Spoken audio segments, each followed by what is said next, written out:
Thank you, Toastmaster, and Table Topics Mistress, Myra Harang, thank you, and all the fellow Toastmaster people who are here. Thank you for coming. Today I will talk about the American dream. To dream the impossible dream. To fight the unfightable foe. To bear the unbearable sorrow. To run where the brave dare not go. That is our dream. That is the American dream. What is the American dream? Well, it's freedom, prosperity, success. James Truslow Adams, in his 1931 book, described the American dream as, in his book, The Epic of America, wrote, "Life should be richer and fuller for everyone, with opportunities for each according to his ability and achievement, regardless of race, social class, and circumstances of birth." He further said, "The dream is the ability, through participation in society and economy, for everyone to achieve prosperity." The origins of the American dream are in the New World mystique, abundant and available land, low-cost land that we all can have for ownership, and in our Declaration of Independence. All men are created equal.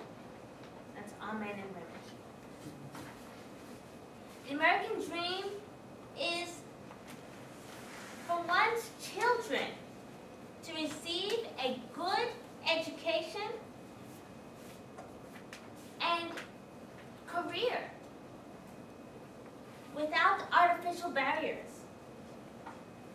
It is the opportunity to make individual choices without prior restrictions and limitations.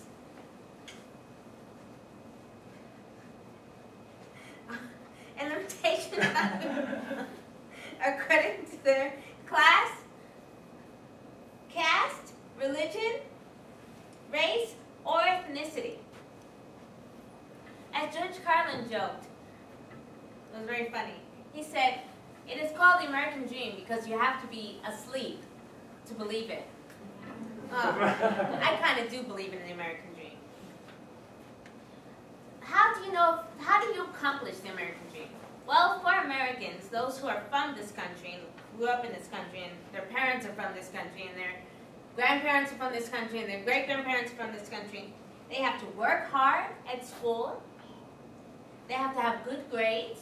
They have to go to a good college. They have to get a good job, get a house, buy a house, and everything that comes with buying the house. Their kids should go to good schools, and they should retire well. That's the American dream, right?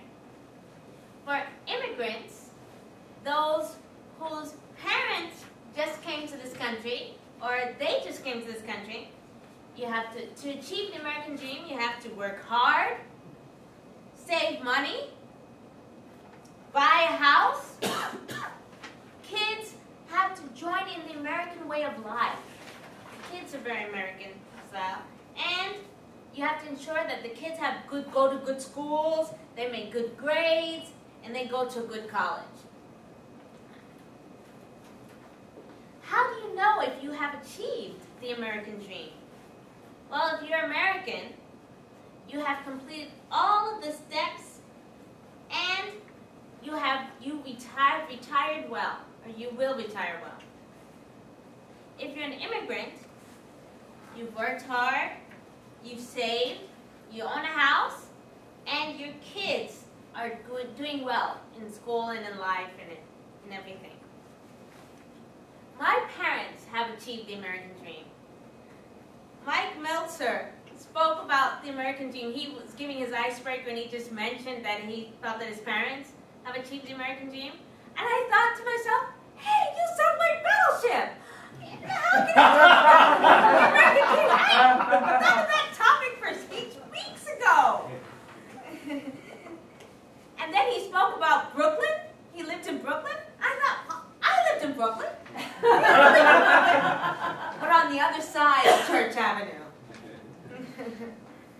he didn't speak in particular about Church Avenue, but on the south side of Church Avenue is a lot of Russians live there.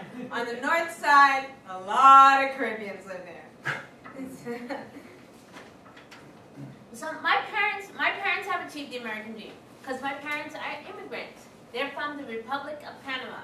They've come here really to have a better life. My mom came here. She came here and she joined her mother, who came here like a year or two before she did, and she became a medical secretary and worked at the renowned Columbia Presbyterian Hospital. That was in the 60s. So that was a big deal then. My dad, he was sent here by his family. They didn't know each other, although they're connected in some ways. They didn't know each other. But my dad was sent here by his family. They thought, oh, well, he should be successful in the United States. Aren't the streets paved with gold in the United States? And so he went to the New York Institute of Finance for a while, and he actually worked on Wall Street for a very long time. And he worked on the investment sides of insurance companies. He worked for Prudential, worked for Bates. He worked for a lot of these insurance companies on their investment side, on Wall Street. He worked actually on the floor of the Securities Exchange Commission in Wall Street. You know, when you see the trading on the floor, he did that. That's, to me, a big deal. And so my dad has done that also. And of course, it was the 60s. So my parents have bought houses. My parents they lived in New York. They lived here in Texas. They're still here in Texas. And their children have done well. They did invest a lot in their children. As you know, I went to UT Austin, and I even have a master's from the University of Houston. So my parents have achieved the American dream, and they have retired very well. They're both retired now, and they live very nice. They can help me. And so I will end by saying, and the world will be much better for this, that one man, scorned and covered with scars, still strove with his last ounce of courage to reach the unreachable star. Thank you very much.